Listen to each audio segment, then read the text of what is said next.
Вот, давайте еще раз поздороваюсь. Всем привет. Вот, рад вас всех видеть. Вот, и сегодня у нас будет интересный стрим и интересные темы. Давайте я начну по порядку. Я уже тут подготовил немножко интерфейс. И, в принципе, мы можем уже начинать запись. Я тоже включил. И в Телеграме у нас запись будет. Я выложу, как всегда. И все файлы, которые мы будем здесь использовать, все промпты, все программы, которые мы будем сегодня использовать. А сегодня мы будем использовать некоторые программы, даже отдельные, интересные. Вот. И я их вам, естественно, приложу к этому стриму. Ну, давайте начинать. Друзья, если вам интересно больше информации про нейросети, то для вас у меня есть последовательный курс по автоматик 4 единицы. Это последовательный системный курс, где вы шаг за шагом учитесь и осваиваете нейросеть Stable Diffusion на основе интерфейса автоматик. Курс вы можете приобрести на сайте stablediff.ru. Там есть вся информация и программа курса, с которой вы можете ознакомиться перед покупкой. На курсе есть два тарифа. Первый тариф без поддержки, то есть просто вам будут доступны уроки, вы их смотрите, сами проходите. И второй тариф с моей поддержкой, то есть вы выполняете домашние задания, я их проверяю. У нас есть закрытый Telegram-чат, где вы можете задавать вопросы и общаться с другими сокурсниками. А также у нас доступны еженедельные стримы по средам в 19:00. На этих стримах я отвечаю на ваши вопросы, а также делаю обзор новинок, которые появились за последнюю неделю. Все эти стримы записываются и выкладываются опять же в этой закрытой группе, где вы их можете посмотреть уже в записи. Смотрите, у нас первый вопрос, который был в домашних заданиях, был: как удалить объект, как изменить объект более сложно, более кардинально. Вот, и как добавить объект. И многие с этим путаются. Понятно, что для тех, кто уже давно работает с автоматиком, это не проблема. Но для тех, кто только начинает работать, это вот обычно первые вопросы, которые возникают. Хотят, к примеру, удалить вот какой-нибудь объект отсюда из сцены. Вот смотрите, мы можем удалить этот объект из сцены следующим образом. Можем перейти в image to image, да, соответственно, в InPaint. Заходим сюда, закидываем какое-то изображение, с которым вы хотите работать. Закинули это изображение. Теперь выделяем здесь объект, который мы хотим удалить. Например, собаку давайте удалим, вот так выделяем. И вот для того, чтобы удалить, здесь нужно использовать метод fill. Соответственно, inPaint mask, то, что находится в маске, мы будем работать с этим. И masked content fill, то есть заполнить прилегающими пикселями. То есть такое усреднение получится. Вот. Выбираем only mask, то есть будем работать только вот с этим вот участком, то есть он примерно в квадрат вот так вот возводится, ну не возводится, в смысле выбирается так квадратом, вот, и вот в этом вот квадрате у нас будет разрешение при генерации 768. После этого этот объект будет уже вписан вот в наше разрешение этого изображения, оно у меня есть 1024 на 1024. Метод можно LRA выбрать, такой универсальный метод DPM++ 2 mKeras, но LRA более оптимальный, он более гладкий вообще-то для удаления, то есть и оптимальнее будет его выбрать. Denoising Strength 0.75 можно оставить, возможно, можно его поднять потом и побольше. Давайте попробуем удалим этот объект из сцены. Смотрите, промпт я никакой не написал, вообще ничего не написал. Так, у нас вместо него что-то создалось другое. Еще раз пробуем. Так, у нас другая собака. Не понял, откуда собака-то берет. Все, у меня negative prompt был включен. Да, обращайте внимание, смотрите, вообще никакого промпта не надо. Негативный промпт тоже должен отсутствовать. То есть 0.75 Denoising Strength вообще достаточно, чтобы удалить. Вот обычно. Ладно. Давайте Whole Picture. Я все изображение выберу, потому что напоследок попробую так, и тогда уж покажу хитрый метод. Вообще не хотел его сейчас показывать, хотел напоследок оставить более интересный метод для удаления. Ну вот все. Смотрите, Whole Picture, то есть полностью изображение, все изображение пересчитал. Выбрал Denoising Strength вообще до единицы. Давайте попробуем 0.75. Неужели 0.75 не удалит? То есть полностью все изображение пересчитал. То есть Whole Picture и, естественно, разрешение по изображению выбрал. 0.75 тоже достаточно. То есть для удаления Whole Picture. Да, вот подсказывают у нас в чате Whole Picture. Там уже люди уже научились и даже мне уже подсказывают. Вот, так, давайте теперь добавим какой-нибудь объект. Давайте это изображение закинем, теперь у нас здесь никакого объекта нету. И давайте сюда добавим какой-нибудь объект, выделим какую-нибудь часть этого изображения, Ctrl зажимаю и колесико мыши прокручиваю, чтобы увеличить кисть, чтобы кисть была покрупнее. И вот так вот что-то в форме человека я сделал. Я сейчас сюда добавлю человека. Вот так вот. ну, примерно какую-то форму, похожую хотя бы как-то образом на человека, и примерно размером вот, ну, с того, ну, примерно размер такой, который я хочу вот получить. Человек, ну, конечно, не обязательно он прям такого размера будет, ну, попробуем. Так, давайте теперь напишем какой-нибудь промпт. Ковбой давайте напишем. Так, нажимаем Enter. Больше я ничего здесь не пишу. Ковбой Мэн у нас получился. Модель Juggernaut. Давайте выберем все-таки теперь для вставки модель InPainting. Она все-таки более аккуратно должна ставить нашего персонажа в наше изображение, чтобы контуры сошлись более правильно. Давайте попробуем так сделать. И теперь я выберу Latent Nothing. Поскольку я хочу добавить сюда объект, можно попробовать, конечно, с филом, да, фил, но фил, мне кажется, работает хуже. То есть Latent Nothing, он работает более так сердитый, короче, и лучше добавляет вот своих персонажей. Давайте его выберем, и выберем теперь Only Mask все-таки. Only Mask, размер изображения, естественно, нам такой большой не нужен. Выберем 768 на 768. Для генерации персонажа это более-менее достаточный размер, тем более на модели 1.5, больше не надо точно. И давайте Generate нажмем, посмотрим, что у нас получится. Так, получается у нас персонаж. По качеству он не очень хороший получается. Давайте негативный промпт попробуем все-таки добавить. Вот такой вот универсальный негативный промпт, может быть, чтобы он чуть порезче получился. Хорошо, в принципе, нормальный получился персонаж, и можно оставить. Давайте его закинем вот сюда, вот на вход. Отсюда уберем все выделения. И давайте третий момент. Мы поговорим о том, как изменить одежду. Ну, понятно, что, в принципе, одежду получается у большинства поменять. Тут вообще никаких таких вот проблем нету. То есть одежду получается менять. Но вот как только касается какого-нибудь красного цвета или там из белого в черный, такие вот контрастные цвета, то тут у людей возникает проблема. То есть с обычными настройками, которые мы обычно используем, то есть это настройки original, да, masked content, то есть использовать оригинальный контент под маской. Вот, с ним не всегда получается вот такие контрастные изменения одежды, там особенно красные цвета, там из белого в красный, там из голубого в красный, вот. То есть здесь вот можно использовать как раз-таки вариант fill. Давайте попробуем с original сделать, как руки лечить. Смотрите, как руки лечить. Есть видео на YouTube, просто зайдите на канал YouTube. Давайте я открою, вот он мой канал YouTube. Вот так вот он открывается. Здесь видео нажимаете, просто листайте все видео, которые у меня есть. Вот, и есть у меня вот такое вот видео. Так, вот такое вот видео, Hand Refiner. Тут один из вариантов, как лечить руки. Но понятно, что это работает не идеально, то есть не стоит там каких-то чудес ждать, пока таких вот чудес и нету. Есть еще вариант в Conf.ui, как лечить руки, но я как-нибудь дойду до этого момента, вот, покажу. Там, ну, в принципе, там тоже получается, может, чуть-чуть лучше, может, чуть-чуть хуже. Там зависит, опять же, от изображения очень сильно, от того, как эти руки сделаны. Если у вас руки, скажем, да, вот так вот, да, вот собраны, вот в такую вот какую-то связку, но это будет сложно все. Если у вас руки вот так вот, да, вот, как бы отображены, то есть пальчики раздельно, то тут уже проблем нет, тут все проще гораздо. То есть проблемы возникают, когда вот такие вот как бы сплетения рук идут, то есть более сложная конструкция. Вот, но можете посмотреть это вот видео, то есть там есть ответ, но сейчас смысла просто то же самое повторять здесь нет. Да, вот для удаления не волнуйтесь, я, покажу сегодня вам несколько вариантов для удаления. Хороший, да, вариант подсказываете, вот Lex подсказывает. Отличный вариант для удаления. Он эффективнее работает, чем я показывал. Сегодня мы о нем тоже поговорим. Так, и давайте коснемся опять же одежды на нашем изображении. Оставим опять же модель InPainting. Давайте выберем одежду нашего персонажа. Вот так вот его выделяем. Выделили. Все, в принципе, этого достаточно. Как-то точно там углубляться особо не стоит. Вот, Denoising Strength можно поставить высокий, 0.75.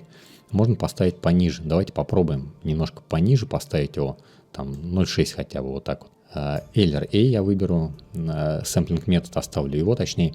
Masked Content давайте оставим пока Original. Посмотрим, что у нас получится, если мы будем контент маски, как бы, контент под маской, правильно, да, говорить, использовать оригинальный. Generate нет, а рано, то есть удаляем промпт, удаляем вообще весь промпт, негативный, позитивный, то есть весь. И пишем красный костюм, к примеру. Так, Все, красный костюм написали. Ну, вроде бы все. Давайте попробуем сгенерировать и попробуем повысить потом Denoising Strength. Так, ну, блин, получилось. В принципе, красные, да? Получилось. Так, ну смотрите, если не получается, то все равно выбирайте fill. То есть с fill здесь просто не был цвет очень похожий. А давайте попробуем белый выбрать. Давайте белый просто выберем. Так, белый. Вот, ну, чтобы контрастное что-то было. Так, fill я, наверное, зря выбрал. Белый, может, получится. Так, вот серый получается, да? Так, вот желтый, да, получается. То есть контрастный изображение такое не получается. Fill сейчас выберем, я так чувствую, и он даже не получится. То есть белый будет сложнее получить. Он серый получается, но еще не белый. Теперь мы можем повысить Denoising Strength. Давайте до 0,75 попробуем повысить. Просто, ну, в красный было слишком просто. То есть там цвета были похожи. И вот смотрите, вот уже начинает получаться белый. То есть белый костюм. То есть Denoising Strength повысили на 75, а сейчас переключимся обратно. Original, да? То есть и Original у нас не сработает, я уверен. Сработал.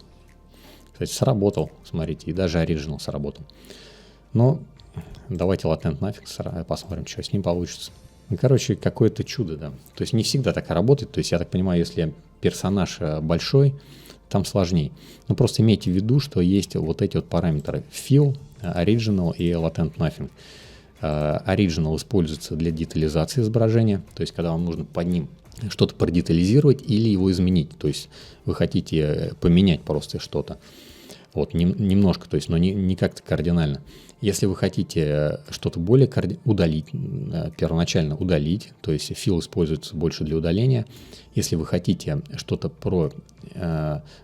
скажем, поменять уже такое прям слишком контрастное, слишком кардинально что-то изменить, то опять же можете fill попробовать. Вот. А можете попробовать Latent Nothing. А вот Latent Nothing используется больше для дополнения, для добавления, точнее, в сцену каких-то объектов. Вот мы сейчас, допустим, хотим добавить в сцену вот здесь кота. Давайте я вот это закину, как продолжение пускай будет. Я удалю сейчас вот это вот отсюда промпт.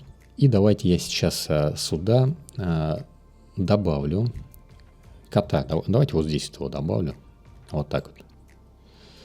Что-то, какое-то подобие по размеру хотя бы. Вот так вот вырисовываю. Ну, наверное, не очень хорошее какое-то подобие. То есть, если как бы еще форму вырисовать, такую, прорисовать более-менее вот этим выделением, будет, мне кажется, еще лучше.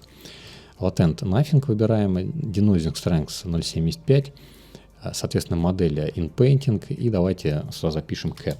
Нажимаем Generate, давайте посмотрим, что у нас получится. Ну, код добавляется, да, но стиль особо здесь как бы не прослеживается. Давайте попробуем Whole Picture. И все изображение просчитаем. Ctrl-Enter. Есть у нас горячие клавиши. Ctrl-Enter — это запустить генерацию. Видите, я сейчас Generate кнопку не нажимал, она сама запустилась. И есть у нас еще кнопка Alt-Enter. Это кнопка для того, чтобы генерацию отменить. То есть Ctrl-Enter запускаю, Alt-Enter отменяю. И еще Escape — это у нас, давайте сейчас запущу. Escape, горячие клавиши — это аналог Interrupt, а Skip — это аналог Alt-Enter, то есть горячие клавиши, вот такие вот. Так, ну и у нас не получается добавить объект, если мы все изображение целиком просчитываем. Давайте попробуем просто Denoising Strength поднять до конца, чтобы убедиться, что точно этот объект не добавится, если мы полностью все изображение будем просчитывать. Видите, не добавляется. Поэтому только Only Masked выбираем, Latent Nothing, и давайте Denoising Strength повыше поставим, не 0,75, повыше, чтобы хотя бы как-то стиль. Стиль взялся, и можно еще попробовать Mask Blur или Mask Padding немножко повысить, то есть смежные пиксели. Давайте до 60 я повышу немножко, чтобы он стиль попытался захватить. Так, какой-то цветовой окрас придается, но стиль не совсем. Так, здесь уже несколько котов. Давайте еще разок. И, наверное, чтобы все-таки стиль лучше передавался, нужно как бы поймать более маленький Denoising Strength. На самом деле не стоит вот так вот сильно заморачиваться, именно чтобы прям сразу вот этот стиль получился. Можно же потом просто... Так, я неправильно размер изображения выставил, это нехорошо. 768 должен быть размер изображения, чтобы не было вот этих сдвоенных объектов, они начинают появляться как раз таки, потому что размер изображения для 1.5 модели в принципе неприемлемый. Вот, здесь главное уловить именно позицию, то есть общий как бы контур вот этого вот персонажа, ну, соответственно, нашего кота. Вот потом его можно просто продетализировать, опять же закинуть и в InPaint уже используя Mask Content Original, то есть его просто улучшить, это изображение. То есть, в принципе, видите, добавляется, тут проблем нет. То есть, ну, например, вот такой котик добавился маленький, мы его можем закинуть и просто вот этот вот элемент здесь, прям вот так можно даже побольше выбрать, Original поставить, Denoising Strength уже, соответственно, не такой большой, 0.5, к примеру, и можем уже и DPM++ 2 MKeras, к примеру, использовать, чтобы пошероховать и было немножко изображение. Так, это тоже понизим, нам не нужно 32. И все, давайте еще раз просчитаем. Так, но особо не детализировалось. Давайте повысим немножко, 0.6. Ладно, в принципе, я хотел показать, как вставить, то есть не дорабатывая. То есть, по идее-то, доработать, понятно, что это все можно. Можно и побольше немножко выбрать. По-хорошему, конечно, можно еще Ctrl-Net Tile здесь подключить, чтобы промпт еще просчитывался. Давайте попробуем такой прием Ctrl-Net Tile. Подключим. Включаем Ctrl-Net, выбираем модель Ctrl-Net Tile. Кстати, вот просто даже интересно, мне кажется, будет хороший вариант. Так, и все. Ну, что-то получилось. Давайте посмотрим вообще исходник. Ну да, он как-то детализируется. Наверное, Denoising Strength нужно еще будет повыше немножко. Или я что-то забыл. Или Denoising Strength нужно повыше. Но вроде бы настройки все правильно. Original, Only Masked, вроде все правильно. Давайте модель выберу вообще просто обычную. Попробуем просто на обычной модели. Так, ну вписывается. Давайте еще пару прогонов сделаем. Не, Ctrl-Net, кстати, особо не влияет. Я что-то думал, все-таки повлияет как-то на детализацию получше. Так, у нас здесь есть вот эти вот контуры. Мы просто можем вот их так вот выделить. То есть, опять же, если у вас персонаж писался как бы не очень хорошо, вы можете контур выбрать, только надо Denoising Strength, конечно, понизить. Это очень большой, наверное, Denoising Strength. Хотя вроде бы и ничего. То есть мы можем вот так вот дальше, по идее, вот этот объект просто обвести, чтобы он лучше вписался. Ну, более-менее что-то получилось. То есть можно там, в принципе, и дальше просто это уже на апскейл можно отправить, и на апскейле это все уже выправится. Так, ладно, давайте дальше поедем. Я думаю, я просто хотел показать, как вставить, как удалить. По идее, тема была вот в этом, не то, как работать, то есть с изображением, то есть не творческая часть это. Но в апскейл это можно запихнуть, то есть я проапскейлить, соответственно, это все уйдет, все эти дефекты. Можно даже, в принципе, было бы и не править вот это вот все дело.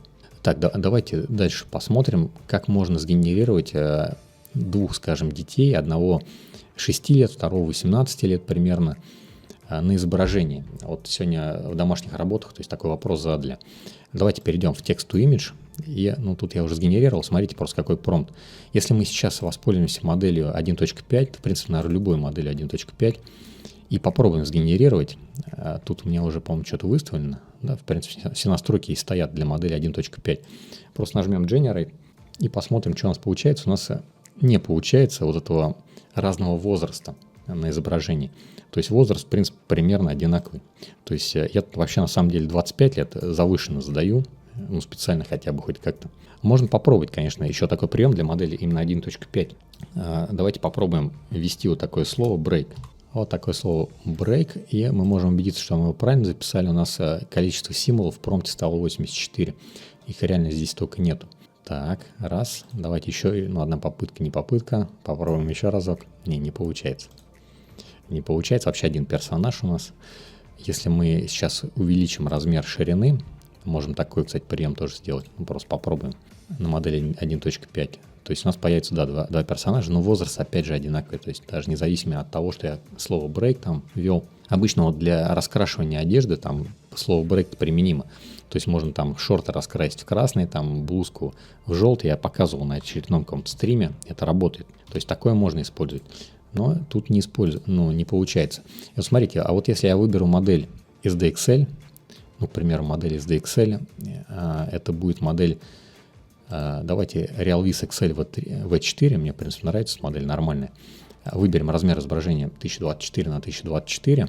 Так, попробуем сгенерировать. Или давайте 768. Давайте 768 выберу. Так, и сейчас сгенерируем. Так, пока возраст аналогичный, то есть вообще такой же.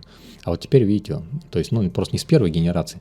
Получается, вот SDXL модель, она Она, в общем, читает промпт не только вот такой вот чисто токеновый, то есть модели 1.5, они все-таки больше токеновый промпт считывают, там, то есть через запятую вы перечисляете объекты, которые у вас должны быть на сцене. И как бы модель 1.5, она здорово его считывает. Но вот модель SDXL, у нее добавился еще один вариант считывания, это описательный. И вот здесь вот я же пишу описательно, да, то есть я специально так побольше немножко фраз накидал, то есть там мальчик 6 лет, ну, здесь, кстати, девочка больше, наверное, получилась. Вот, но я думаю, пару генераций сделать, там и мальчик получится, то есть проблем тут не будет. То есть и вот, ну, генерация получается, давайте я еще раз сгенерирую просто, что это не случайный случай, то есть видите, точнее, не случайное совпадение, то есть получается вот разный возраст, то есть люди, ну, заметно, они, точнее, дети заметно по размеру даже как бы отличаются. Понятно, что не каждая генерация, но из скольких там генераций, то есть будет получаться у вас, по крайней мере, такая возможность появится, получить именно детей разного возраста. Ну, вот здесь вот, да, то есть явно одна девочка, то есть старше другой. Давайте еще. Но здесь тоже как бы старше, может быть, не настолько. Давайте попробуем возраст просто немножко поднять, давайте 35 лет поставим. Не обязательно 18 писать, прям как оно есть на самом деле. То есть тут можно, конечно, и побольше поставить. Но есть возможность получить на какой-то генерации разный возраст, то есть вполне. То, что они кривые, не обращайте внимания, есть у нас и автодетейлеры, есть у нас и апскейлеры. Это все поправится. Но главное, чтобы получилась как бы сама сцена. В автодетейлере, кстати, да, тоже есть моменты такие, то есть лица получаются похожие. То есть получаются лица одни и те же. То есть если у вас, опять же, несколько человек в сцене, то автодетейлер не факт, что у вас получится воспользоваться в плане того, что он вам эти лица, у вас же в разном возрасте эти лица, да, должны быть, а он будет их вам примерно в одном, мне кажется, рисовать. Поэтому тут больше применим, наверное, режим InPaint, image to image, и в InPaint это все забросить, и там уже лица продетализировать.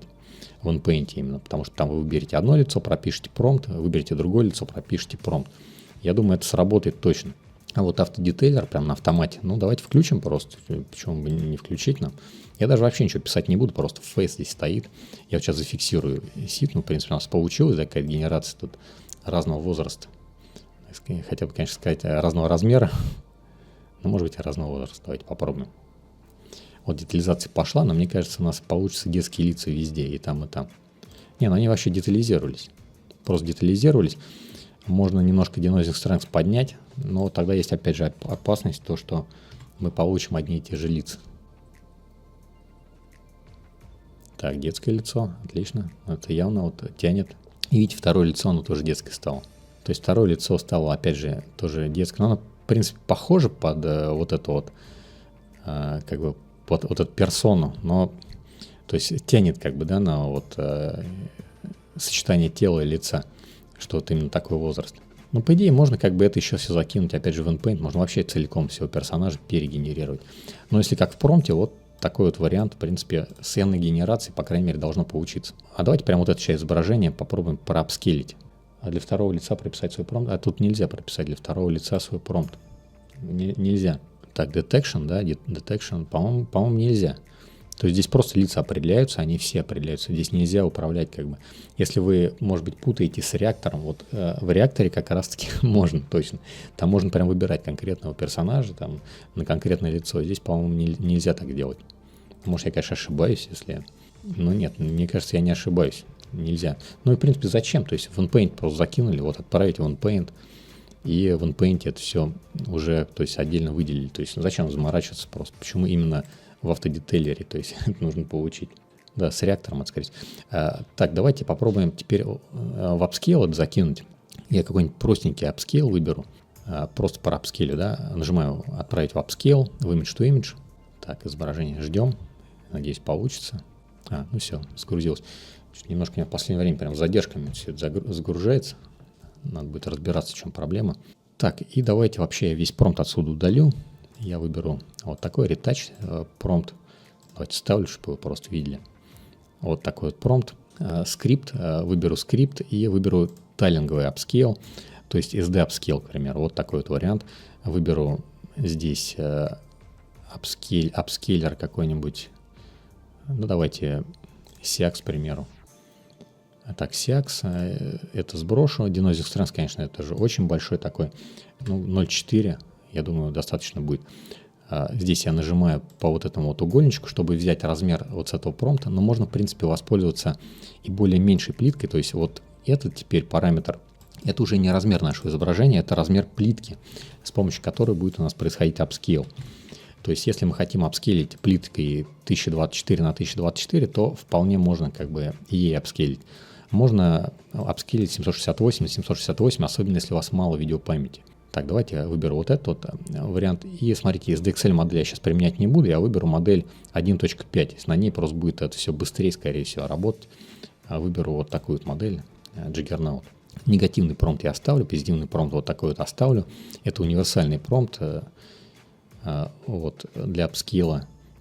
Ну и, в общем-то, все. Нажимаем Generate и дожидаемся, пока все проапскейлится.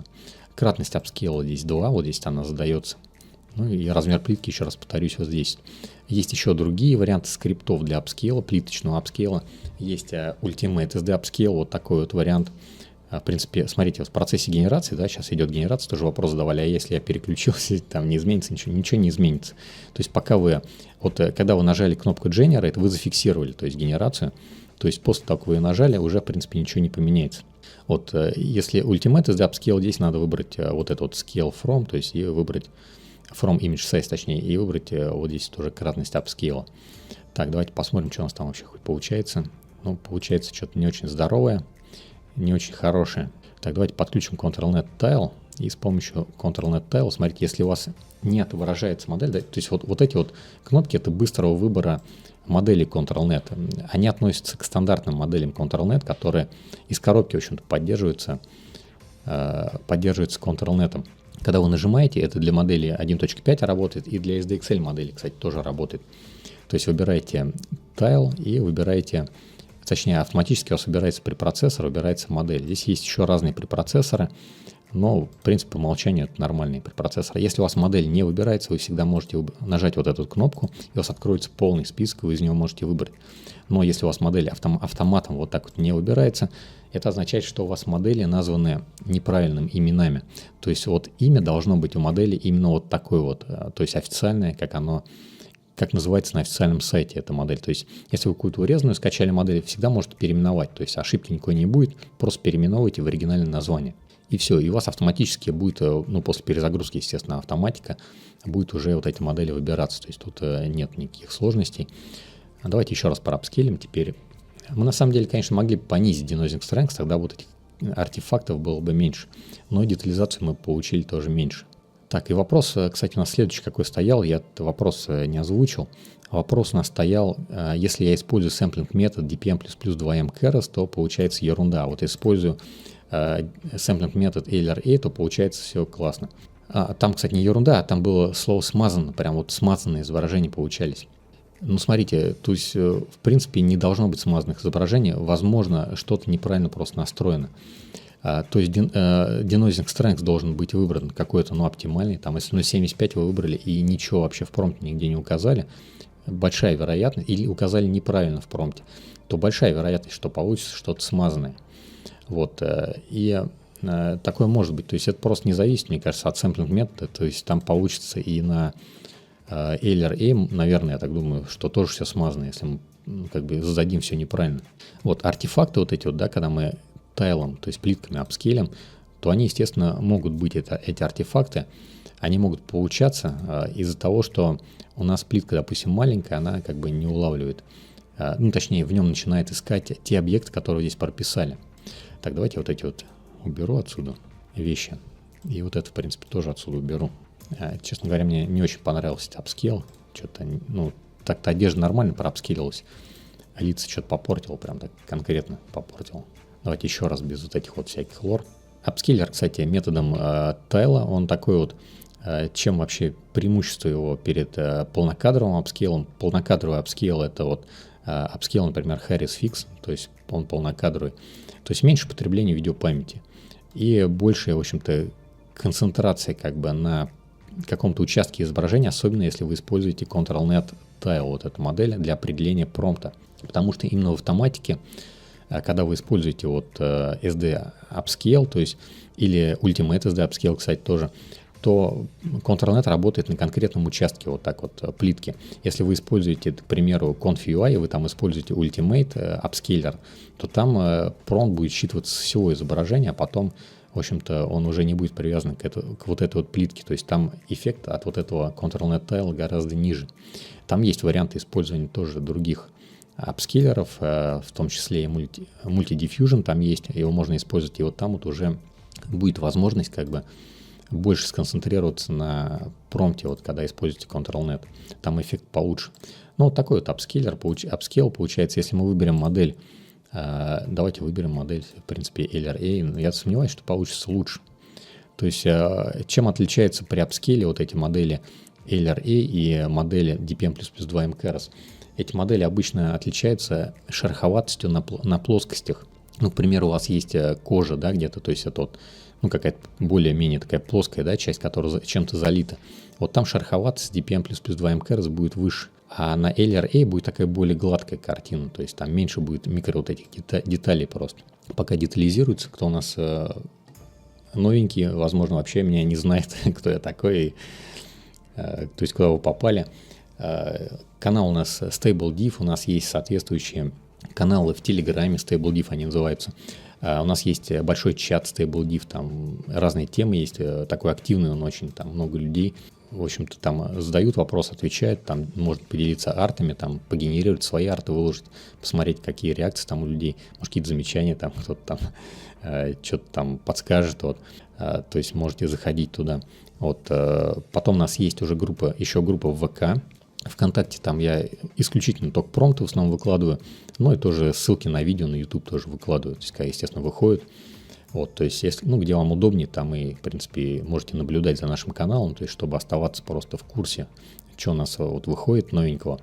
Вот, еженедельно я пытаюсь какие-то видео, естественно, выкладывать. Вот, и есть у нас еще курс по автоматику, если вам интересен, как бы вы только, ну, как бы зашли к нам на канал, вообще не знаете, то есть, с чего начать. У нас есть сайт вот такой, stablediff.ru. Это я зашел в личный кабинет для проверки домашних заданий, проверял сегодня. Вот такая страничка. Здесь, в принципе, вся информация есть, просто смысла особо рассказывать про это нету. Вот вы можете прочитать. Здесь самое главное для вас — это, наверное, программа курса. То есть просто ознакомьтесь с программой курса. Если вам это интересно, то, пожалуйста, то есть можете вступать в наш курс. Вот я сейчас буду рад вас видеть в участниках нашего курса. Вот, в общем, вот такой вот у нас апскейл получился. Вот. Но я сегодня покажу вам более интересные варианты апскейла, там более качественные они будут. Здесь как бы апскейл, в принципе, он неплохой. На Radinosix Strengths я немножко высоко задрал. И, наверное, задрал очень высоко вот эту вот плитку. В принципе, ну, как видите, просто я хотел еще сказать, что не изменится ничего, если вы выбираете, допустим, сэмплинг метод LRA или DPM++2 MKeras. То есть тут изменяется только шероховатость. Вот видите, изображение как бы оно более гладкое становится. То есть где вот площади вот такие вот есть, залитые цветом, они более просто гладкие, то есть меньше шероховатости на них остается. И вот сегодня у нас устанавливал человек автоматик, и были проблемы с тем, что, ну, ставил автоматик не портабельный, то есть обычный, вот, и не находил Python. Давайте я покажу просто, где вообще искать Python, то есть где он вообще хоть прописывается. Можно, кстати, его прописывать в WebUseBet, то есть прям в файле WebUseBet, вот, но можно и откорректировать положение Python. Кстати, вот когда ставите Python, обращайте внимание, в какую папку вы ставите. То есть, если вы просто по умолчанию все везде нажимаете, там при установке Python, то он ставится в папку, по-моему, AppData, в общем, что-то я просто не вижу здесь папки AppData, она у меня скрыта, наверное, скрыта. В общем, users, пользователь, там, AppData. То есть лучше, я просто вам советую себя ставить Python, если вы, ну, ставите обычный автоматик. Да, AppData вот подсказывает в Телеграме. Вот, она скрыта у меня просто, скрыта, поэтому я ее не увидел. Лучше ставьте просто вот на диск C, там, или в Program Files, примерно, на диск C, чтобы вы вообще хоть могли ее найти, то есть, ну, понимать. То есть при установке там есть возможность кастомной, да, установки, или как там пользовательской установки, то есть там можно путь указать. Вот указывайте вот путь, к примеру, Python 310, это нормальный вот вариант, то есть вот указывайте, вы никогда не перепутаете. То есть и главное еще ставьте галочку pass там. Галочка pass, она добавляет Python в переменные среды Windows. Поэтому, когда вы будете уже устанавливать какие-то приложения, которые требуют Python, то установленное приложение, которое вы будете устанавливать, оно уже с легкостью найдет ваш Python. Поэтому, если вы галочку pass при установке не поставили, то, наверное, вам придется просто переустановить, скорее всего, чтобы просто голову себе не ломать. Для удаления можете использовать стандартную программу для удаления, то есть программ, в том числе это и Python тоже. Можете использовать какие-то специализированные программы. Я, допустим, пользуюсь вот такой вот HiBit Uninstaller. Нормальная программа, она удаляет и потом еще чистит как бы остатки от этого приложения. То есть я вот таким вот приложением пользуюсь. Возможно, есть и более интересные какие-то приложения. Главное, в общем-то, полностью удалите, просто Python заново ставьте и уже более внимательно поставьте галочку pass там при установке и поставьте в Python, когда будете ставить путь, то есть поставьте его на диск C и Python 310, например, вот нормальное название, главное не путайте, то есть вот так вот пишется именно PYTHON, вот Python вот так вот именно называется, то есть там, а то бывают еще другие имена, там какую-нибудь букву пропустят, потом ищут его. Вот давайте я покажу, где в обычном автоматике можно найти файл, в котором указывается путь. Если уж вы поставили Python куда-то в другое место и хотите, или переставили Python, например, в другое место, вам там понадобилось, заходите в корневую папку автоматика, заходите в папку venv. Здесь есть такой вот файл pyvenv.config. Правой клавишей по нему нажимаете, выбираете открыть с помощью, выбираете просто блокнот какой-нибудь. Например, блокнот там, если у вас есть Notepad++, к примеру, открывайте в нем, то есть там в любом вот блокноте. Выбираем «Открыть». Открывается вот такое вот у нас окошко.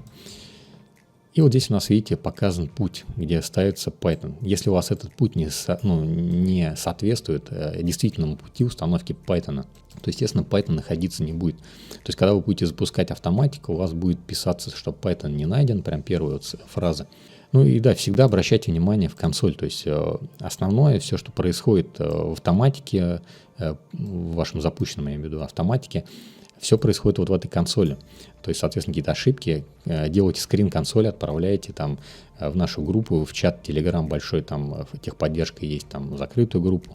Вот, то есть именно вот скрин консоли, он хотя бы хоть о чем-то говорит. То есть по нему хоть можно узнать, на каком процессе, какая ошибка там, что получается. Вот видите, вот Python найден, а бывает, что Python там, не найден пишет. Вот если такой вариант, то перейдите вот в этот файл и поправьте просто на действительный путь.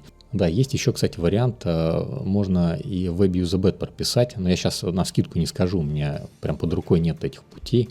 То есть, можно и в Python там прописать тоже. Кстати, очень легко посмотреть, как прописывается. В принципе, давайте покажу, как это прописывается. И как это посмотреть, смотрите, Forge можете себе поставить. Вот, и в Forge есть WebUseBed файл. Вы просто переходите, вот так открываете WebUseBed, измените, соответственно, и вот посмотрите, как записываются вот эти вот все ссылки. Можете просто, вот замечательный пример. То есть RAM — это закомментированная строка, вы можете ее раскомментировать. Как только вы ее раскомментируете, у вас эта строка начинает работать. То есть, соответственно, при запуске автоматика, Forge, там чего угодно, ничего угодно, автоматика или Forge. Вот, и вот можете на вот этом примере прописать. Так, а на вот этом примере здесь нет ссылки на Python. Не, вот он на Python. Вот она, ссылка на Python, да. Это я уже погорячился. Это для лор, для моделей, для разных. Но эта, кстати, штука работает и в автоматике. То есть можете этим тоже, кстати, вот этим приемами пользоваться.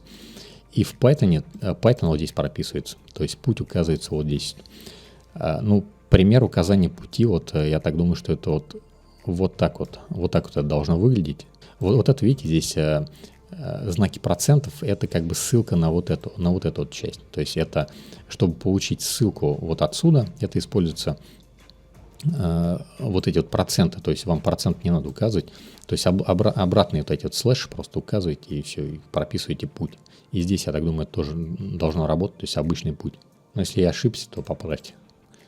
Я сейчас проверять не буду, конечно, просто время на это тратить не буду. Но вот такой вот вариант, то есть прописание пути можно и здесь, то есть прописать. Но мне почему-то больше нравится все-таки в конфигурационном файле, потому что если вы все-таки Python поставили, то есть смысл здесь там держать все эти пути, кому как, то есть всем по-разному нужно, то есть вот вариант такой, есть вариант другой. Да, лучше не заморачиваться, лучше просто поставить все по-нормальному. Можно портабельную версию поставить, и тоже будет по-нормальному. Вот. Но обычную версию я тоже советую ставить, потому что, ну, фиг его знает. То есть обновляется он. Сегодня я выложил портабельную версию, она рабочая, а бывает обновления такие прям резкие. Может и не обновиться уже на новую версию. То есть по-разному. Ну, по крайней мере, для кругозора, то есть поставить там, займет у вас там полчасика, будете знать, как ставится просто автоматик. Я думаю, в принципе, не повредит это. Вот, давайте теперь еще поговорим про, да, детейлер. Писали, что с SDXL моделями ADTailer не работает. Так, но с SDXL моделями ADTailer работает. То есть давайте я выберу модель SDXL. Так, сейчас посмотрим, загрузился он у меня. Так, загрузился. Какой-нибудь промпт добавлю. Какой промпт добавим? Ну, давайте вот такой какой-нибудь промпт закину просто. Из готовых у меня есть. Выберу модель SDXL. Ну, давайте ту же самую выберу. Realis XL V4. Кстати, какие модели SDXL можно вообще использовать, да? Вы можете на CVTI вообще перейти. То есть можете на CVTI перейти, выбрать Models здесь. Здесь есть разные модели, то есть можете просто отфильтровать здесь фильтром. Здесь есть фильтры. Вот они, фильтры. Фильтр нажимаете и выбираете либо, ну, это Old, сейчас все показывается. Можете лора только показать, эмбеддинги, там, чекпоинты. Можете показать тип моделей, к примеру, SDXL. SDXL 1, вот, да, можете выбрать. То есть, ну, выбираете, к примеру, у вас фильтр происходит по этим моделям. Соответственно, у меня сейчас чекпоинты не выбраны, а лора там все подряд будет. Чекпоинт выбираем, то есть тот чекпоинт модели. И, ну, это по популярности. Здесь, конечно, я бы не сказал, что вот прям вот чем модель выше находится, тем она лучше. Я, в принципе, ну, может быть, наверное, нормальная, конечно, модель, раз люди их скачивают в таком интенсивном режиме. Вот, я пользуюсь такими моделями. У меня есть SDXL, Realis XL V4. Мне очень нравится эта модель. Она очень стильная, неплохо перенимает Juggernaut V9, то есть тоже нормальная модель. Модель FineRis XL, она иногда лучше как бы работает, иногда хуже. Мне просто чем эти модели интересны, да, тем, что они разные генерации выдают. Потому что большинство вот моделей, которые вы здесь увидите, вы их просто скачаете, прям один промпт поставьте, один сид поставьте и попробуйте разные модели переключать, которые вы скачаете. У большинства будет одни и те же генерации. То есть там разницы в генерации будут настолько минимальные.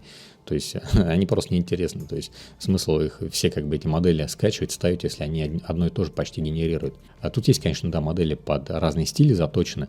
Эти, конечно же, будут по-разному работать. Но это надо пробовать, то есть скачивать. Так, да, я видел, вот и вот этой модели пользуются люди, вот, то есть часто вот этой вот модели вот видел пользуются. Но мне как-то не особо, то есть понравилось, но тут дело вкуса, то есть кому что нравится. Так, давайте попробуем. Так, вот такой вот промпт, да, вот такой негативный промпт. Попробуем сгенерировать изображение. Я поставлю DPM++ 2 mKeras, не буду слишком долго. Так, и 1024 на 1024 пускай будет так. 22 шага вполне достаточно. Нажимаем Enter. Точнее, нажимаем Generate. Слон сгенерировался. Это не пойдет, такое мне не нужно. Давайте я поставлю Woman. Просто оставлю тот же самый промпт. Woman поставлю запятую. И этому токену еще и повышенный промпт сделаю. Я просто сейчас не буду заморачиваться. Моя задача просто сейчас показать, что автодетейлер, он работает. То есть вот женщина получилась с каким-то рогом. С рогом во рту не надо зачем. Ну, давайте тоже перегенерируем. Ладно, оставляем так. В общем, будем считать, что это какой-то свисток. Труба, короче. Давайте теперь выберем автодетейлер. Выберем Enable. И вообще ничего прописывать не буду. То есть можно здесь Woman, Face, кстати, прописать. Можно, ну, тут даже какие-то подсказки есть. Если ничего не выбрано, то используется промпт по умолчанию. Не, давайте это выберем. Видите, то есть он подсказывает, иначе промпт по умолчанию мне это не нужно. У меня вот это сейчас весь промпт будет использоваться. То есть я просто, ну, вообще Woman Face бы лучше выбрать, а то он может не понять, мужчина или же. Так, сид надо было зафиксировать. Давайте еще успею зафиксировать. Вот он сейчас восстановил лицо, да, видели? То есть восстановил. Давайте с тем же самым изображением. Есть страсти. То есть вот, в принципе, вот восстанавливает. Если есть сомнение, что работает именно, ну, восстановил, то есть отработал. Если есть сомнение, что работает не та модель, всегда можете выбрать Inpainting. Здесь есть у нас выбор модели. Ставим галочку обязательно Separate Checkpoints и выбираем модель из DXL, чтобы уж прям наверняка. Давайте выберем ту же самую модель, не будем загружать ее дважды, выберем ту же самую модель, оставим все так же. Denoising Strength можем даже поднять немножко. Размер изображения можем поднять, конечно же, это очень низкое. Размер изображения. Если посмотрите, здесь что-то меняете, есть галочка, обязательно надо ставить. Если не поставите, то вот эти значения просто не применятся.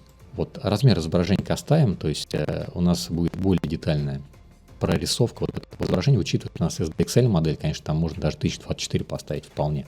То есть, видите, в принципе, работает, то есть проблем-то нет. На самом деле можно поставить здесь модель 1.5, тоже будет работать. То есть и ошибки не будет никакой вот проблемы с VAI, то есть этого всего не будет. То есть выбираем вот Juggernaut 1.5 Reborn, нажимаем опять же Generate, можно InPainting модель выбрать.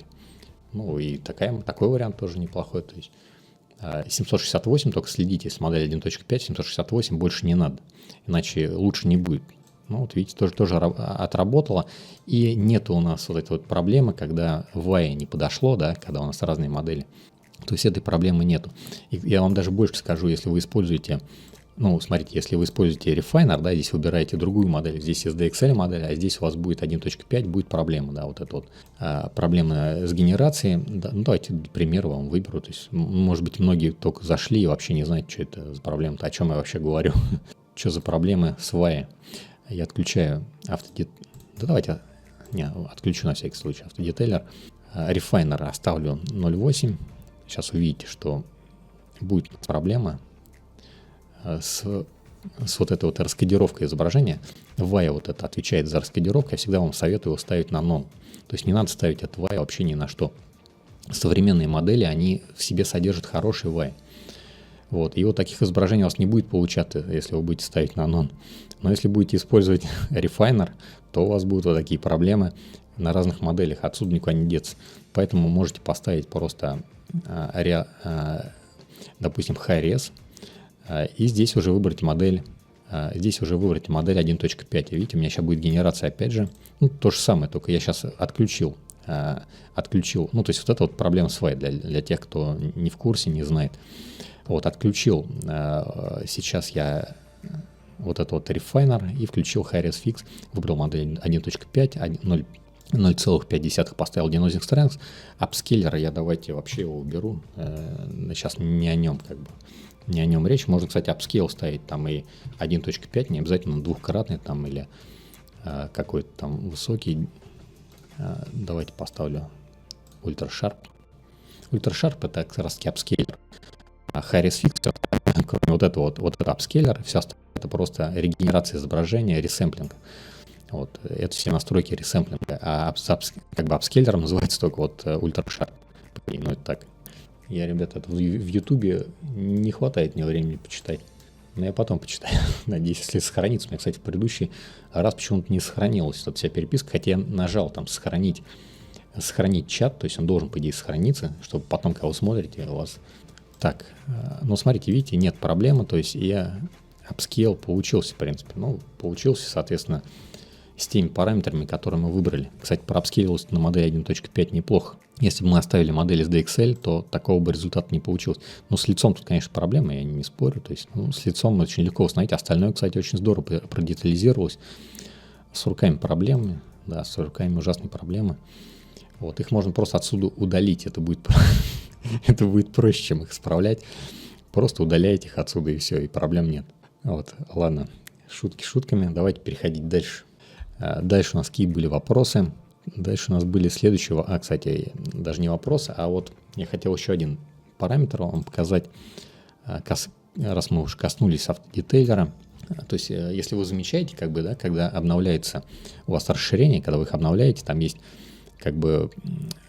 но опять же, если вы их обновляете, смотрите, расширение можно обновлять несколькими вариантами. Вы можете сюда перейти, нажать Check for Update, и тогда уже смотреть за обновлениями в консоли вот здесь. Если вы за этим смотрите, то вы можете увидеть хотя бы, какие расширения обновились, какие там дополнения, то есть там пролистать, хотя бы почитать. Вот. Здесь вы можете в интерфейсе только увидеть, что обновилось, а что там обновилось, вы не узнаете, не увидите. Я же вообще обновляю по-другому. У меня есть отдельная специальный бат-файл, простой такой, простенький. Он находится у меня в extensions, то есть вот где все расширения находятся, вот такой вот бат-файл. Ну, те, кто на курсе, у них он есть. В принципе, я даже где-то выкладывал в своих сборках. В моих сборках, кстати, он есть, да. Кто в мои сборки качал портабельный, там это тоже есть. Вот такой вот код здесь написан. И, в общем-то, если вы нажмете, то у вас открывается консоль. Не обязательно вообще запускать автоматик. То есть при выключенном автоматике вы просто запускаете, у вас открывается консоль, и прям все обновления, которые происходят, вы их прям сразу видите. И все, потом уже запускаете автоматик с обновленными расширениями, которые уже здесь есть. Вот такой вот вариант. Мне он больше нравится, я таким вообще на самом деле пользуюсь. И вот касаясь автодетейлера, он очень часто, кстати, обновляется. Это прям такое хорошо поддерживаемое расширение. Автор его здорово поддерживает. И здесь есть интересные модели. Вот, например, модель World. Давайте я сейчас я ее выберу, да, но давайте я выключу эту модель. Я сейчас так все здесь отключу и сгенерирую вот другой промпт. Я просто, чтобы вам показать вообще, зачем это нужно, чем она хороша, вот эта вот модель. Давайте я введу вот такой вот промпт. Робот. И здесь я выберу случайный seed, я выберу SDXL Style, я его включу и выберу здесь вот такой вот Cinema Dark стиль. Сейчас нажимаю Generate и посмотрим, что у нас получится. И потом попробую продетализировать персонажа, который получится на этом изображении. Вот такой робот у нас получается. Фиксирую seed, чтобы продолжить работать с автодетейлером. Больше ничего не меняю, то есть только seed зафиксировал, включаю автодетейлер. Здесь, например, оставляют как по умолчанию, да, у нас есть face yellow, там face можно прописать, можно вообще ничего не прописывать. Робот, например, вообще оставить робот как есть. Нажимаю Generate, да, и сейчас посмотрите, рамки это не будет, то есть не будет у нас детализироваться лицо, оно не найдет. Но это и не самое такое страшное. Давайте нажмем person, то есть всю персону, то есть целиком всего персонажа. Он его сейчас тоже не найдет. По крайней мере, не должен найти. Кстати, животных находит. Вот это животных находит. Я-то удивился. Раньше, по-моему, не находил, а вот или S находит. Давайте посмотрим S. Может, я ее не использовал. Может, он робота найдет, тогда будет все нормально. Но нет, не нашел. А вот животных находит. То есть людей, животных, проблем нету.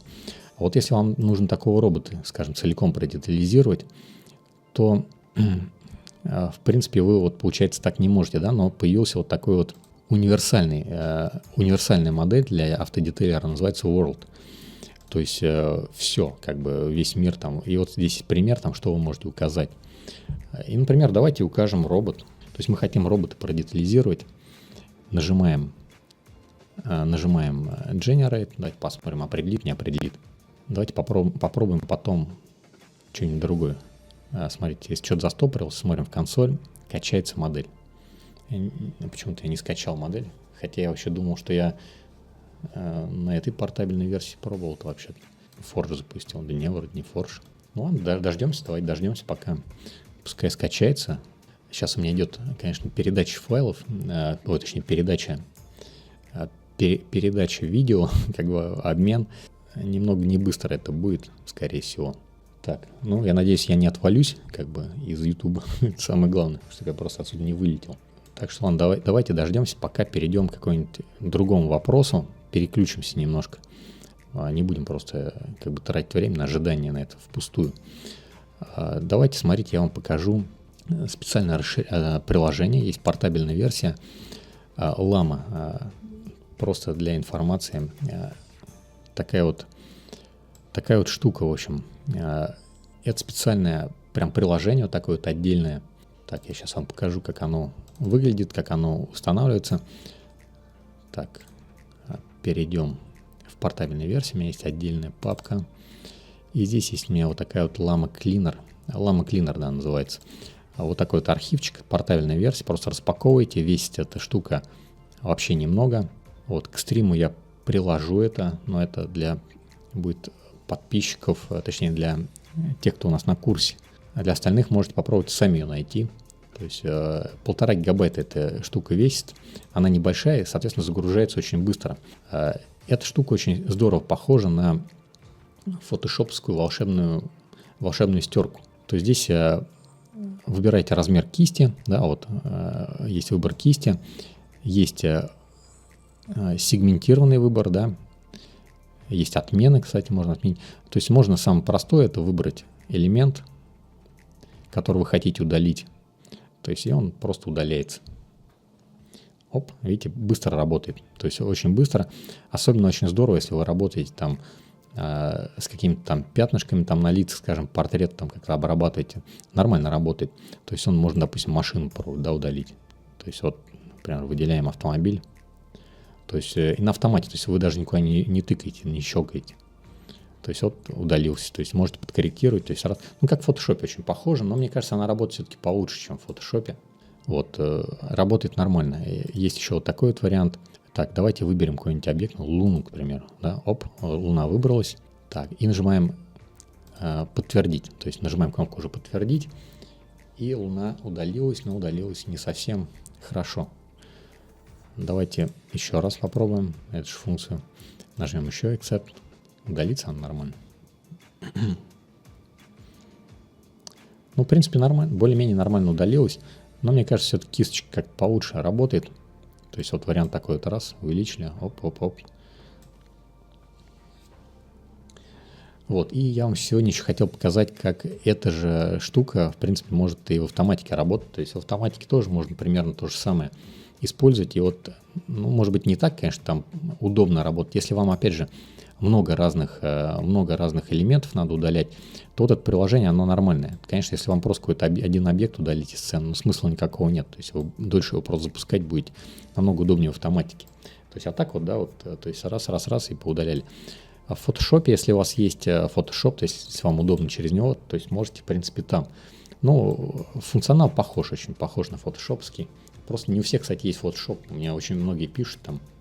Я вот когда там говорю, там, скиньте там, допустим, возьмите в фотошопе, там что-то сделайте, мне пишут, у меня нет фотошопа, то есть, или там, может, там какая-то бета, там функций таких, функционала этого нет, или старый какой-то фотошоп.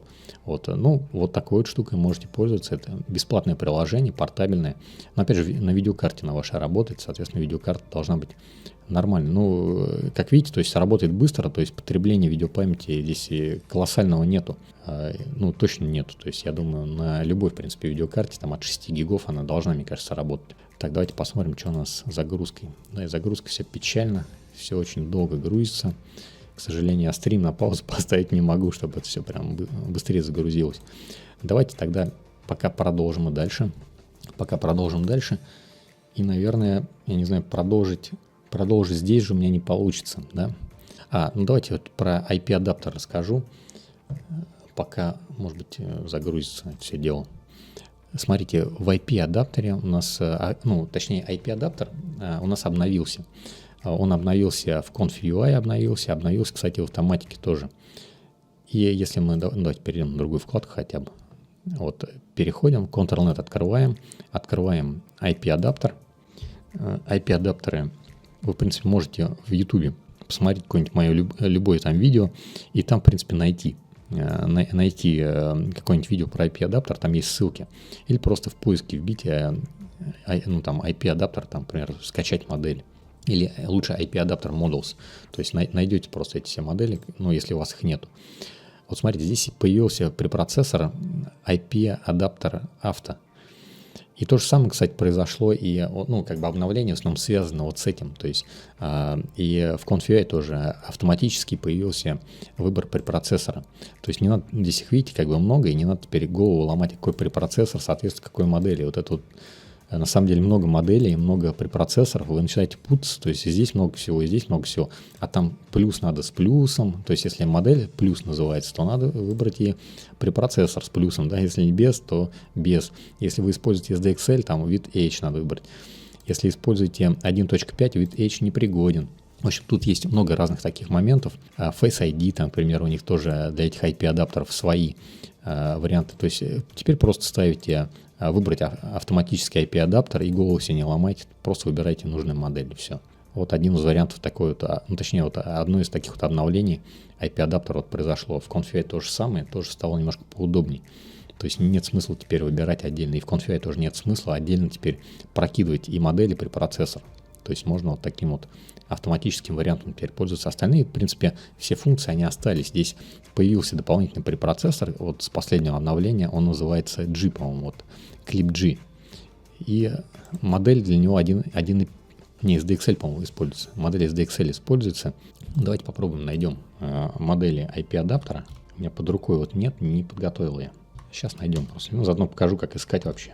Так, модели, вот видите, прям первая самая ссылка. То есть все просто. То есть IP-адаптер Models. Просто, я понимаю, там многие жалуются, там на YouTube ты не выкладываешь свои там ссылки, что-то их не выкладываешь, выложи, как все там нормальные люди. Я просто завалюсь ссылками, понимаете, у меня есть еще и свои ссылки на канал, которые я тоже хочу о них сказать. Если у меня просто там все будет в ссылках, но это будет нехорошо.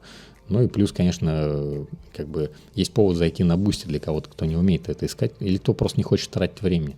Вот, найти все очень легко, то есть в браузере просто набиваете, как бы ищете. Я трачу свое время, ищу, то есть и вы уж извольте тоже потратить, если так на Boosty ругаетесь. То есть. И вот переходим сюда, допустим, и вот они все модели. Давайте смотрите, здесь, кстати, очень здорово, видите, они подразделены. Модель есть Models, и модель есть SDXL.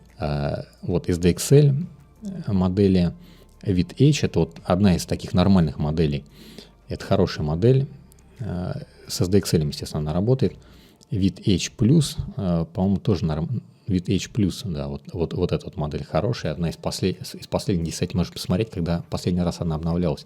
5 месяцев назад вообще-то обновлялась. Да, не так уж и недавно.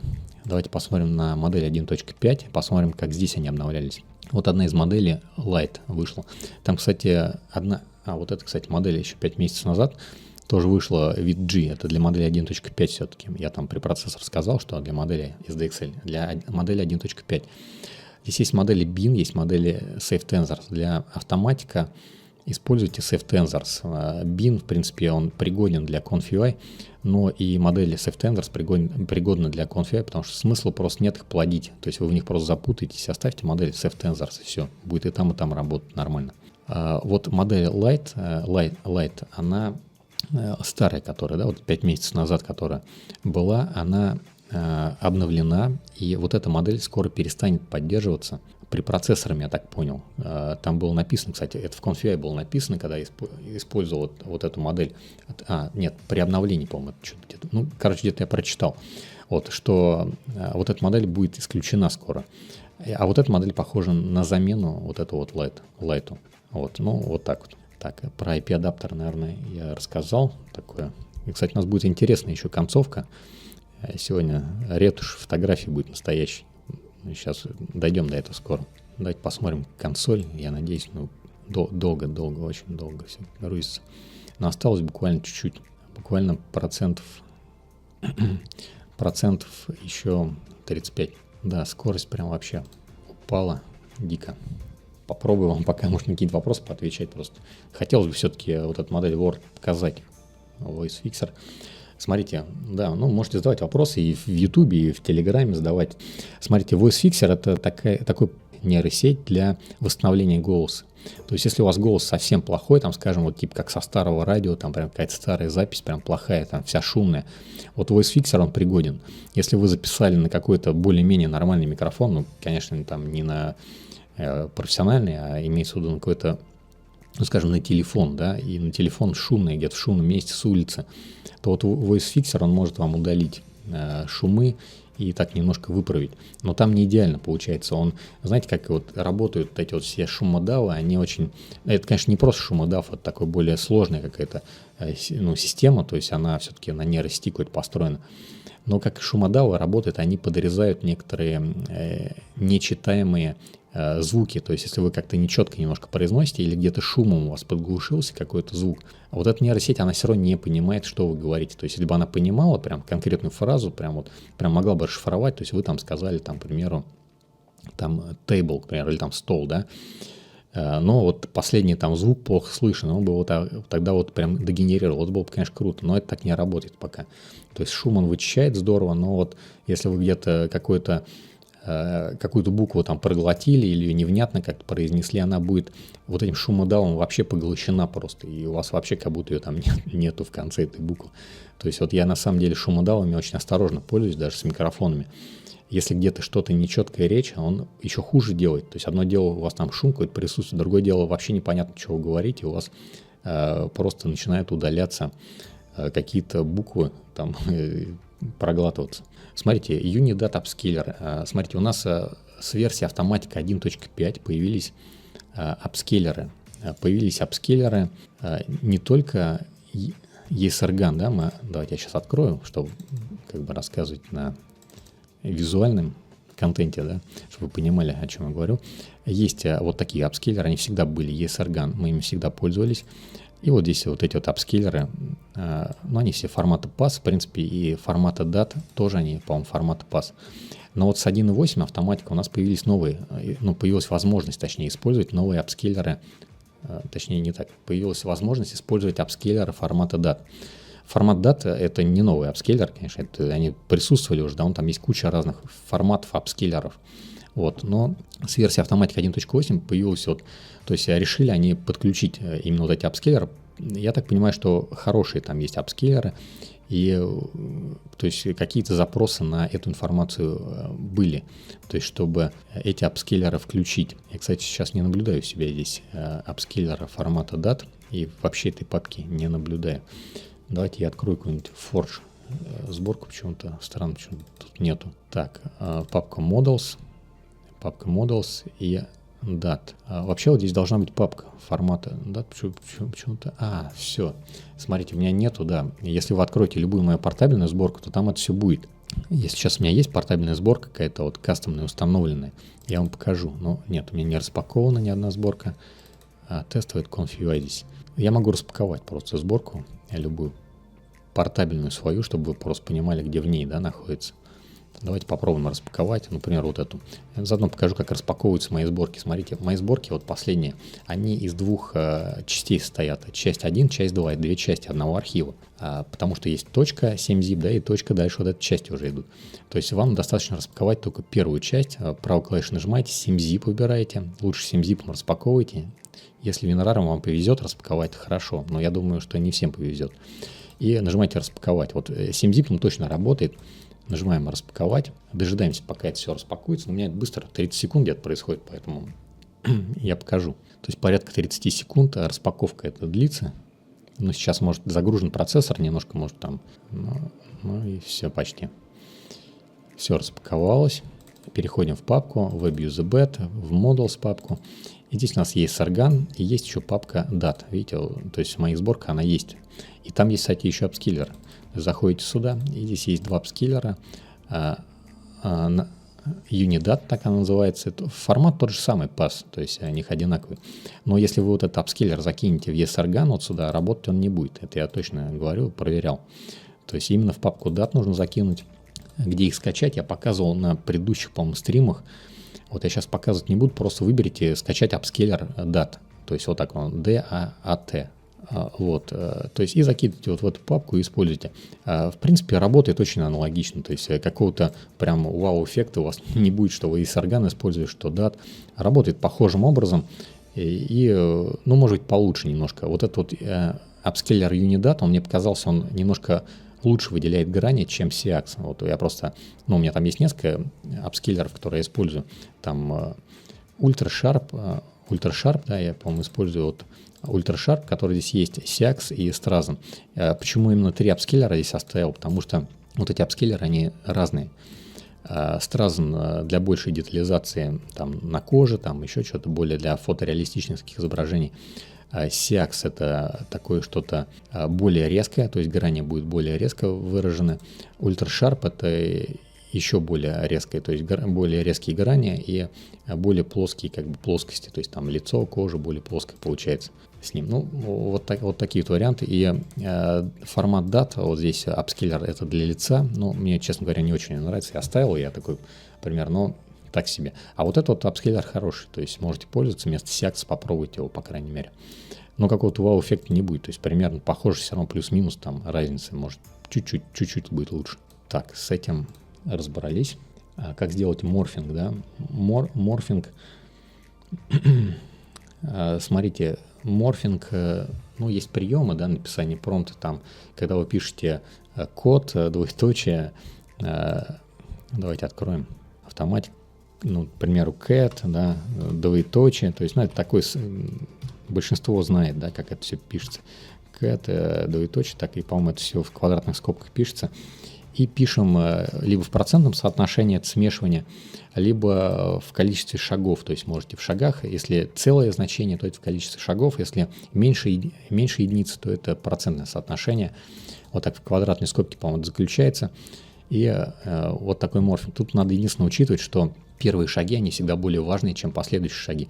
Если, к примеру, вы 50% выбрали, это не означает, что у вас реально плюс там cat и dog будет смешиваться 50 на 50. То есть первые шаги важнее. И это не 50 на 50. То есть 50 на 50 будет где-то, вот, наверное, 30. Вот на 30, может быть, там 25 даже. Это будет примерно 50 на 50. А дальше это уже будет, преобладать будет код, скорее всего. И дальше уже как бы в микродеталях, там уже более мелких деталях будет пытаться как бы что-то похожее на подобное как бы собачьему уже вот виду, там достроить нос, там может немножко изменить, но уже глобально не изменит голову там крупного там вот этого вот кота, например, в собаку не переделает. Работает, конечно, это не совсем хорошо, то есть более-менее как-то работает, да, но, конечно, генерация там не супер-пупер получается. Есть разные токены, там гибрид, смешивание такие вот. По-моему, гибрид вот неплохо, по-моему, работает. То есть пишите гибрид, по-моему, кота и собаки, вот что-то такое, может попробовать. Но, опять же, не со всеми, не во всех случаях будет работать на SDXL моделях, кстати. Именно на SDXL моделях на 1.5 будет, по-моему, хуже немножко работать. А вот SDXL, он как раз-таки вот получше как бы описательную часть понимает, и вот гибрид там собаки с кошкой может это получше сгенерировать, если, кто-то какой-то более интересной информацией обладает, вы напишите прямо в чате, поделитесь с другими пользователями. По Conf.ui скоро выйдет видеоурок. Я вчера его записал, до часу ночи писал, вот, но еще не обработал. Выйдет скоро. Вот, по апскейлу загрузилась эта модель. Давайте еще раз нажмем Generate, чтобы посмотреть, что рамка как бы находит робота вот этого. Не нашла, кстати. Да, не нашла. Так. Вообще-то у меня находило. Давайте я попробую изображение немножко пошире что сделать. Выберу вот такое вот соотношение сторон. Даже вот такой вот. Мне кажется, просто, может, он более крупный был. Но что-то не нашло. Вот видите, покрупнее немножко сделал. То есть вот он, робот прям подписал и нашел его. И как бы проапскейлил вот эту фигуру. Но голову не найдет. Попробуем, давайте написать head, да, head. Нет, целиком робота. Вот сейчас поправлю.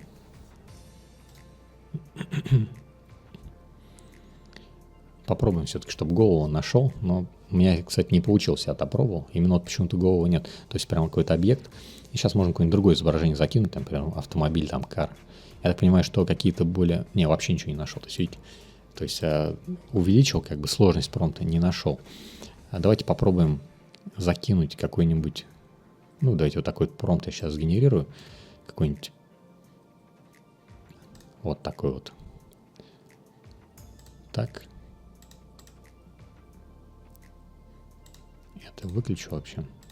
Автодетейлер выключу пока. Сейчас посмотрим, что сгенерируется. И попробуем что-нибудь такое, Луну, скажем, найти. Да, вот найдет он Луну. Так, вот сгенерировалось изображение. Кстати, красивое изображение получилось. Зажимаем фиксировать seed, enable. Выбираем здесь world. То есть мир, и выбираем, давайте док, вот док, кстати, почему бы нет, док нормально, и Луну потом. То есть просто вот для проверки, то есть действительно он находит по описанию. То есть, вот, потому что нашел робота, да, посмотрим, собаку найдет, Луну найдет. Вот собаку нашел, кстати, видите. То есть можем описание, но описание такое короткое, то есть одним словом, один токен. Видите, сложный head, там робот head написал, не нашел. Давайте car, автомобиль, вот он где-то вообще там виднеется сбоку, найдет автомобиль. На самом деле очень удобно. То есть, получается, вы можете объекты разные, которые не только животные и люди. То есть, вообще разные объекты. Роботы там, давайте убедимся, что найдет автомобиль. Видите, автомобиль нашел. То есть, да, удобно, видите, штука классная. То есть, это инпейнтинг автоматический. Только вы прописываете просто здесь то, что вы хотите проапскейлить. Вот, но с Луной не будем, я уверен, она тоже найдется и тоже будет апскейлена. Animal, да, animal, да, можно животных тоже проапскейлить. Но с ними проблем, кстати, не было. То есть животных-то можно было апскейлить с помощью вот этого вот person, то есть обычно он определял. Ну, а давайте, кстати, проверим. Давайте вот просто person, да. А найдет он здесь животного. То есть он не будет сейчас искать собаки, я вообще ничего не пишу в промпте. Но я уверен, что он собаку найдет, должен найти. Кстати, если у него модель это есть еще. Не, модель есть, слава богу. Так, не нашел. Ну, тогда эта модель еще более интересна. То есть она находит вообще все. Так что пользуйтесь моделью World и находите собак, кошек, луну, роботов, вообще чего угодно. Смотрите, что у нас еще есть. Давайте я хотел еще про карты глубины рассказать. Вот, да, давайте про карты глубины тоже коснусь. Смотрите, тогда ретушь я еще попозже.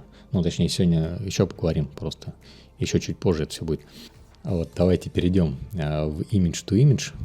Я, помню, рассказывал, что можно в фотошопе маску, карту глубины, да, делать, чтобы потом там фон вырезать. Но у многих нет фотошоп, кто-то не пользуется, не умеет им пользоваться. Просто когда речь у нас идет на курсе про автоматик, то мы, наверное, должны говорить больше про автоматик.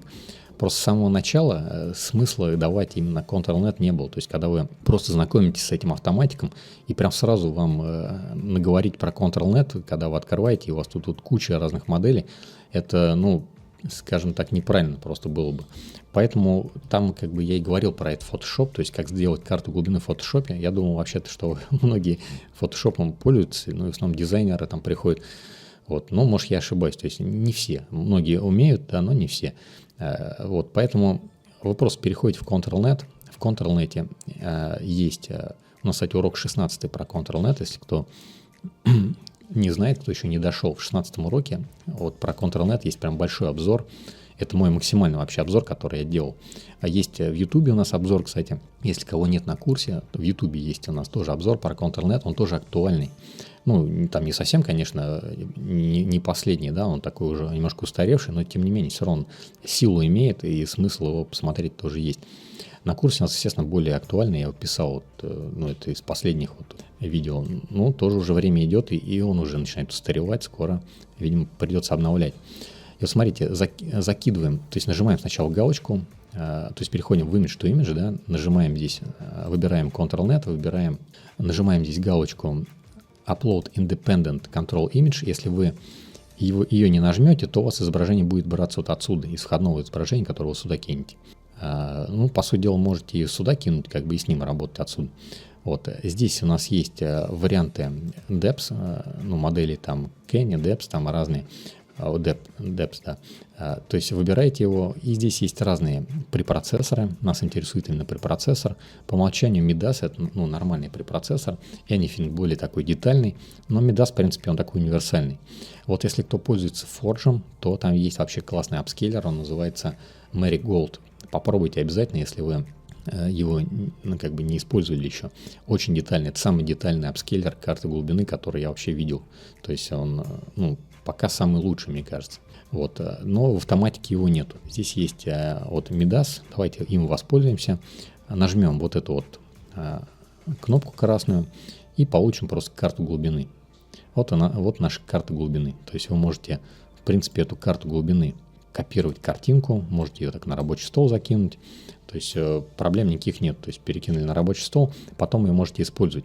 Опять же, можете использовать в InPaint background, можете ее использовать там, допустим, InPaint upload, да, сюда вот карта глубины закидывается, сюда закидывается изображение, там, ну, вот таким образом. Если вам эту карту глубины нужно инвертировать, да, вот если мы сейчас, скажем, сгенерируем, ну, к примеру, я выберу woman, да. Так, здесь, конечно, параметр надо внимательно тоже задать. Сейчас whole picture, то есть полностью все изображение. По изображению размер 0.75 это denoising strength, такое кардинальные изменения, такие сильные достаточно. Модель у меня SDXL, модель SDXL используется, пускай будет SDXL, в принципе. Пускай будет так. Вот смотрите, я сейчас перегенерирую. Да, ну, нехорошее изображение, я не буду сейчас углубляться там, что, почему. То есть просто обратите внимание, что фон остался полностью, а вот изображение вот перегенерировалось. InPainting модели выберите, и будет нормально все, будет лучше. Генерация значительно. Вот, Но SDXL вообще тоже нормально генерирует. Здесь просто надо с настройками, наверное, немножко покопаться. И denoising strength, скорее всего, придется поднять, наверное. Вот. Ну, давайте еще раз генерирую на всякий случай. Может, промпт я, конечно, слабоват прописал. Не, это уже очень много. Это уже очень много. Начинает отходить от маски. Вот, но суть как бы в том, что вы закинули маску, и у вас перегенерируется вот этот объект, который белый, да. Но если вы хотите, наоборот, фон перегенерировать, то как вам быть? То есть вы переходите обратно в endpoint. Здесь у нас вот сгенерировалась эта вот карта глубины, перекидываете ее на вход. И у нас есть разные препроцессоры. Если у вас выбрано здесь какой-то конкретный, то, естественно, вам не предложат все препроцессоры использовать. Вы нажимаете All, нажимаете препроцессор, и в самом верху есть Invert, то есть инвертировать. Нажимаете опять по вот этой вот красной кнопке, у вас инвертируется карта глубины, опять же закидываете ее, заменить, я ее заменяю, то не буду сохранять. Обратно переходите InPaint Upload или InPaint Background, то есть можете и туда, и сюда. Так, я извиняюсь, InPaint Background, наверное, там не надо. Не InPaint Background это не про то. InPaint Upload, вот про вот это вот. Закидываете, и теперь у нас будет меняться фон. То есть landscape надо, да, какой-то написать. Пишите landscape, нажимаете Enter, и должен перегенерироваться именно фон. А основной объект остается. Видите, фон поменялся. То есть был вот такой, стал такой. То есть вот карта глубины, в принципе, она применима, работает. Мы ее создали прямо здесь же, в автоматике. Создается очень быстро, нагрузки какой-то там большой на видеокарту нету. То есть спокойно этим можно пользоваться, не выходя из автоматика. Конечно, в Photoshop, в принципе, ради этого переходить не надо. Смотрите, можно ретушировать изображение. Ретушировать, например, мы можем взять вот такое вот изображение, фотография, то есть настоящая фотография. Мы можем ее отретушировать прямо в автоматике. Давайте я покажу, как это можно сделать. Переходим в автоматик, выбираем здесь image to image, переходим в InPaint. Сюда мы закидываем вот это изображение, с которым мы собираемся работать. Выбираем модель 1.5, какую-нибудь хорошую модель, которая понимает фотореализм. Можно Realistic Vision V2, там можно Juggernaut Reborn, например, последнего выбрать. Вот, прописываем вот такой вот универсальный промпт. Это из Clarity, кстати, апскейла взят такой вот промпт. Вот он, чем хорош, он универсальный просто. Для того, чтобы работать, вам не нужно будет писать промпт сейчас постоянно. Потому что, ну, как бы удалять там, да, какие-то элементы. То есть это, ну, в принципе, вообще там глаза, допустим, детализировать, его не надо писать. То есть прям вот такой промпт один раз ставили. Здесь есть негативный промпт, Juggernaut Negative. Но видеоурок скоро выйдет, поэтому там будут все ссылки на вот эти вот модели. Вот, в курсе-то я на стриме уже об этом говорил, и там у нас приложены к стриму все вот эти модели и все вот эти лоры, то есть это все там есть. Теперь здесь мы дальше выбираем Only Masked, по-моему, Only Masked, Content Original, по-моему, выбираем, насколько помню, Original. Здесь все отключаем, это не нужно, но по идее это и не должно работать. Так, 0.75 denoising strength, этого вполне, наверное, достаточно. Выбираем здесь, ну, в принципе, DPM++ 2 MKRS тоже подойдет, чтобы на месте удаления вот этих вот точек у нас или детализации, то есть у нас, ну, какая-то шероховатость была, то есть чтобы изображение более такое детализированное становилось. Так, и, в принципе, все, здесь, по-моему, больше ничего такого делать не нужно. Вроде бы, в общем-то, все. Вроде ничего не забыл. Теперь смотрите, давайте щелкнем вот так вот по какому-нибудь пятнышку, по одному сначала. Так, извиняюсь, какие глаза получились. Это не то, что я хотел. Fill. Так, модель 1.5. Вроде ничего лишнего у нас не стоит. Denoising strength, наверное, высокий. Так, 0.35 давайте поставлю. Так, 0.35. Так, Original обратно вернусь. И, наверное, Whole Picture, все изображение. Да, все изображение, по-моему. Так, давайте я сейчас еще раз протестирую. Так, вот так прям участок сейчас закину. Я потом еще покажу, в чем смысл, в чем плюс как бы от фотошопа. Потому что это быстрее просто работает. Так, ага, отлично. Ну все, удалять. Так, смотрите. Ну, первое, что мы можем делать, да, допустим, мы можем очистить кожу от вот этого вот всего, то, что здесь есть. То есть S-клавишу на клавиатуре нажимаем, Alt зажимаем, скроллер вращаем, приближаем, чтобы просто удобно было этим всем работать. И Ctrl зажимаем, можно увеличить немножко размер кисти, чтобы этим тоже было удобно все выделять. И вот так вот прям выделяем большой участок. Большой участок, кисточку можем поменять, мешки под глазами можно тоже все это выделить. Опять же, Denoising Strength, да, 0.75, там это я вообще переборщил. Его, возможно, еще меньше надо поставить. То есть, если прям почувствуете, что вы детали начинаете терять, текстуры, здорово терять текстуру, то есть вам так неприемлемо, то есть удалять там в глянцевый журнал, скажем, вот это все, то в этом случае вы просто Denoising Strength немножко понижаете. Так, вот так вот эти вот элементы выделяем, то есть вот убрали как бы вот это вот, да, плоскость. S опять на клавиатуру нажимаем, еще раз S, сворачиваем это изображение обратно и еще раз нажимаем сгенерировать. И вот смотрите, вот так-то лицо почистилось. Нормально почистилось, и текстура, кстати, есть, она есть здесь. Закидываем обратно. Давайте возьмем какие-то участки, прямо мы можем доработать, что-то там, например, вам не понравилось, да, там на шее, там еще что-то. То есть выделили, опять же, эти участки, ну и просто доработали, там, может, вот здесь какое-то пятнышко, там, промеж губ, там, побоялись, да, его там крупной кисточкой выделить, ну, то есть, сами понимаете, да, насколько это быстро. То есть быстро работает, хорошо. И более того, вы можете это изображение продетализировать, то есть вам не обязательно просто именно ретушью заниматься. Вы можете, видите, я вообще ничего не меняю, то есть не промпт. Я вот один раз эти настройки выставил, то есть вообще ничего больше не делаю. То есть вот в этом фишка, то, что не надо промпт каждый раз писать. Если бы надо было промпт писать, я бы не сказал, что это удобно. Потому что в Photoshop мне не нужно промпт писать, что там, ну, скажем, почистить. Но опять же, в Photoshop волшебная стерка, она тоже не идеально работает. Там не всегда текстура сохраняется. Там очень часто тоже бывает вот это смазывание остается. То есть, если вы что-то нормально такое делаете, то на смазывание вам точно там не пойдет, и вам по-любому текстуру придется откуда-то брать. Поэтому можете вот таким вот вариантом воспользоваться. Я, кстати, поэтому тоже урок сделаю. Вот, это такой вот... Мне кажется, такого еще никто видео не выпускал. Я не видел такого. Вот, про ретушь. Вот, но я видео это выложу тоже. Будет это видео. Смотрите, глаза тоже выделяем. Никакой промпт, ничего вообще не меняю, ни глаза не пишу, ничего. То есть просто нажимаю Generate. И сейчас продетализировались глаза, но продетализировались они плохо. Так, немножко, значит, маску чуть-чуть мы расширим. Чуть-чуть вот так вот. Так, и забыл еще один момент. Кстати, его нужно было сразу включить вообще-то.